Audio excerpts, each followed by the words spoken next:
ಎಲ್ಲರೂ ವಿಚಾರಣೆ ನಡೆಸುವ ತೆರೆಯಿಂದ ನಿಂತು ಕೆಲಸ ಮಾಡ್ತಾ ಇದ್ದಾರೆ. ಅತ್ಯಂತ ಕ್ರಿಯಾಶೀಲ ವ್ಯಕ್ತಿ ಮತ್ತೆ ಒಂಥರ ಭಾರತದಂತಹ ವ್ಯಕ್ತಿ ಅಂತ ಹೇಳ್ಬೋದು. ಇಲ್ಲಿ ಸೇರಿರುವ ಎಲ್ಲರೂ ಕೂಡ ನಾನು ನಮಸ್ಕಾರಗಳನ್ನು ತಿಳಿಸ್ತಾ ಇವತ್ತು ಒಂದು ಒಳ್ಳೆಯ ಕಾರ್ಯಕ್ರಮವನ್ನ ನಮ್ಮ ಪತ್ರಕರ್ತರ ಪತ್ರಕರ್ತರ ಸಂಪಾದಕರ ಮತ್ತು ವರದಿಗಾರರ ಸಂಘ ಆಯೋಜನೆ ಮಾಡಿದೆ. ಈ ಕಾರ್ಯಕ್ರಮದಲ್ಲಿ ನಾನು ಅತ್ಯಂತ ಸಂತೋಷದಿಂದ ಭಾಗಿಯಾಗಿದ್ದೇನೆ. ಒಂದು ಜಾತಿ ಒಂದು ಮತ ಒಂದು ದೇವರು, ಒಂದು ಜಾತಿ ಒಂದು ಮತ ಒಂದು ದೇವರು, ಇದು ಅಂದಿನ ದಿನಗಳಲ್ಲಿ ಬ್ರಹ್ಮರ್ಷಿ ನಾರಾಯಣ ಗುರುಗಳು ಕೊಟ್ಟಂತಹ ಸಂದೇಶ. ಯಾಕೆಂದರೆ ಈ ಜಾತ್ಯಾತೀತ ಮರ್ಯಾದ ಹತ್ಯೆಗಳು ನಡೀತಾ ಇದೆ ಇವತ್ತಿನ ದಿನಗಳಲ್ಲಿ. ಎಲ್ಲರೂ ಕೂಡ ನೋಡ್ತಾ ಇದೆ. ತಂತ್ರಜ್ಞಾನ ಎಷ್ಟೇ ಬೆಳೆದರೂ ಕೂಡ, ತಂತ್ರಜ್ಞಾನದಲ್ಲಿ ನಾವು ಎಷ್ಟೇ ಬೆಳೆದರೂ ಕೂಡ ಜಾತಿ ವ್ಯವಸ್ಥೆ ನಮಗೆ ಆಳವಾಗಿ ಇರುವುದಿದೆ. ಮರ್ಯಾದ ಹತ್ಯೆಗಳು ಕೂಡ ಜಾತಿಯ ಹೆಸರಲ್ಲಿ ನಾವು ನೋಡ್ತಾ ಇದ್ದೇವೆ. ಈ ಸಂದರ್ಭದಲ್ಲಿ ನಾರಾಯಣ ಗುರುಗಳ ಆದರ್ಶ ನಮಗೆಲ್ಲರಿಗೂ ಕೂಡ ಪ್ರಸ್ತುತ.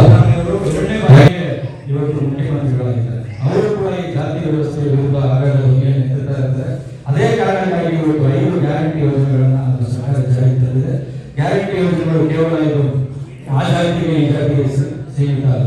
ಯಾರು ಶೋಷಿತರಿದ್ದಾರೆ, ಯಾರು ಬಡವರಿದ್ದಾರೆ, ಯಾರು ಬಡವರಿದ್ದಾರೆ, ಅವರೆಲ್ಲರಿಗೂ ಕೂಡ ಸರ್ಕಾರದ ಸೌಲಭ್ಯಗಳು ಸಿಗಬೇಕು.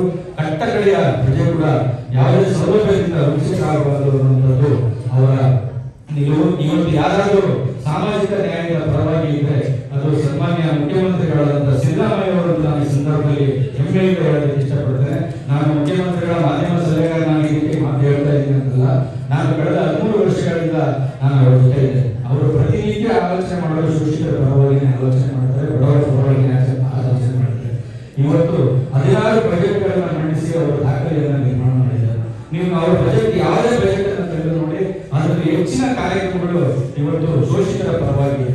ಯಾಕೆಂತಂದ್ರೆ ತಾವು ಪಟ್ಟಂತ ಕಷ್ಟವನ್ನ ಬೇರೆಯವರು ಕೊಡಬಾರದು ಅನ್ನೋದು ಅವರ ನಿಲುವಾಗಿದೆ. ಇವತ್ತು ಅನ್ನಭಾಗ್ಯ ಯೋಜನೆ ಜಾರಿಗೆ ಬಂದಿದ್ರೆ ಅದರ ಅನ್ನದ ಕೊರತೆಯ ಸಮಸ್ಯೆ ಏನಿತ್ತು ಅದನ್ನು ಅವರು ಕಡ್ಡಾಯ ನೋಡಿದವರು ಮತ್ತೆ ಅನುಭವಿಸಿದವರು. ಹೀಗಾಗಿ ಅವರು ಅನ್ನಭಾಗ್ಯ ಯೋಜನೆಯನ್ನು ಜಾರಿಗೆ ಕೊಟ್ಟರು.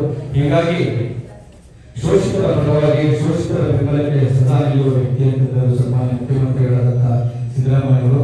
ನಾರಾಯಣ ಗುರುಗಳ ಸಂದೇಶ ಏನಿದೆ ಅದರ ಅಡಿಯಲ್ಲಿ ನಡೆಯುವಂತಹ ಪ್ರಯತ್ನವನ್ನು ಅವರು ಕೂಡ ಮಾಡ್ತಾ ಇದ್ದಾರೆ. ನಾವು ನೀವು ಎಲ್ಲರೂ ಕೂಡ ನಾರಾಯಣ ಗುರುಗಳ ಸಂದೇಶವನ್ನ ನಮ್ಮ ಜೀವನದಲ್ಲಿ ಅಳವಡಿಸಿಕೊಂಡಿದೆ.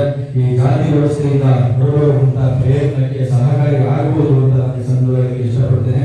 ಹಲವಾರು ಜನ ಹಿರಿಯ ಪತ್ರಕರ್ತರು ಇದ್ದಾರೆ, ಅವರೆಲ್ಲರ ಮುಂದೆ ಇಷ್ಟೊತ್ತು ನಿಂತು ಮಾತಾಡಿದ್ದೆ ನನಗೆ ಭಯ ಆಗ್ತಾ ಇತ್ತು. ಯಾಕೆಂದ್ರೆ ಎಲ್ಲ ಸೀನಿಯರ್ಸಿದ್ದಾರೆ, ಅವ್ರ ಮುಂದೆ ಏನಪ್ಪ ಮಾತಾಡೋದು ಅಂತ ನನಗೆ ಸ್ವಲ್ಪ ಹೆದರಿಕೆ ಆಗ್ತಾ ಇತ್ತು. ಆದ್ರೂ ಕೂಡ ನನಗೆ ಅನಿಸಿದ ಕೆಲವು ಮಾತುಗಳನ್ನ ನಾನು ಈ ಸಂದರ್ಭದಲ್ಲಿ ನಿಮ್ಮ ಜೊತೆ ಹಂಚ್ಕೊಂಡಿದ್ದೇನೆ. ನೀವೆಲ್ಲರೂ ಕೂಡ ಸಮಾಧಾನದಿಂದ ನನ್ನ ಮಾತುಗಳನ್ನು ಆಲಿಸಿದ್ರಿ. ನಮ್ಮ ಮಣಿಯವರು ಮತ್ತು ಅವರ ತಂಡ ಅತ್ಯಂತ ಅಚ್ಚುಕಟ್ಟಾಗಿ ಇವತ್ತು ಕಾರ್ಯಕ್ರಮವನ್ನ ಆಯೋಜನೆ ಮಾಡಿದೆ. ಜೊತೆಗೆ ಇವತ್ತು ಯಾರ್ಯಾರು ಪ್ರಶಸ್ತಿಯನ್ನು ಸ್ವೀಕಾರ ಮಾಡ್ತಾ ಇದ್ದಾರೆ ಅವರೆಲ್ಲರಿಗೂ ಕೂಡ ನಾನು ಈ ಸಂದರ್ಭದಲ್ಲಿ ನನ್ನ ಪರವಾಗಿ ಮತ್ತೆ ಸನ್ಮಾನ್ಯ ಮುಖ್ಯಮಂತ್ರಿಗಳ ಪರವಾಗಿ ವಿಶೇಷವಾದಂತಹ ಅಭಿನಂದನೆಗಳನ್ನು ತಿಳಿಸಿ ನನ್ನ ಈ ಕಾರ್ಯಕ್ರಮಕ್ಕೆ ಭಾಗವಹಿಸಿ ನಾವು ಮಾತಾಡೋದಕ್ಕೆ ಅವಕಾಶ ಮಾಡಿಕೊಟ್ಟಂತಹ ಸಂಘಟನೆಯ ಎಲ್ಲ ಪದಾಧಿಕಾರಿಗಳು ಇನ್ನೊಂದು ಧನ್ಯವಾದಗಳನ್ನು ತಿಳಿಸಿ ನಾನು ಮಾತು ಮುಗಿಸ್ತೇನೆ. ನಮಸ್ಕಾರ. ಕೂಡ ವಿಶ್ವಮಾನವರಾಗಿ ಹೆಜ್ಜೆಯನ್ನು ಹಾಕೋಣ ಅನ್ನುವಂತ ಸಂದೇಶವನ್ನ ನೀಡಿದಂತ ಮುಖ್ಯಮಂತ್ರಿಗಳ ಮಾಧ್ಯಮ ಸಲಹೆಗಾರ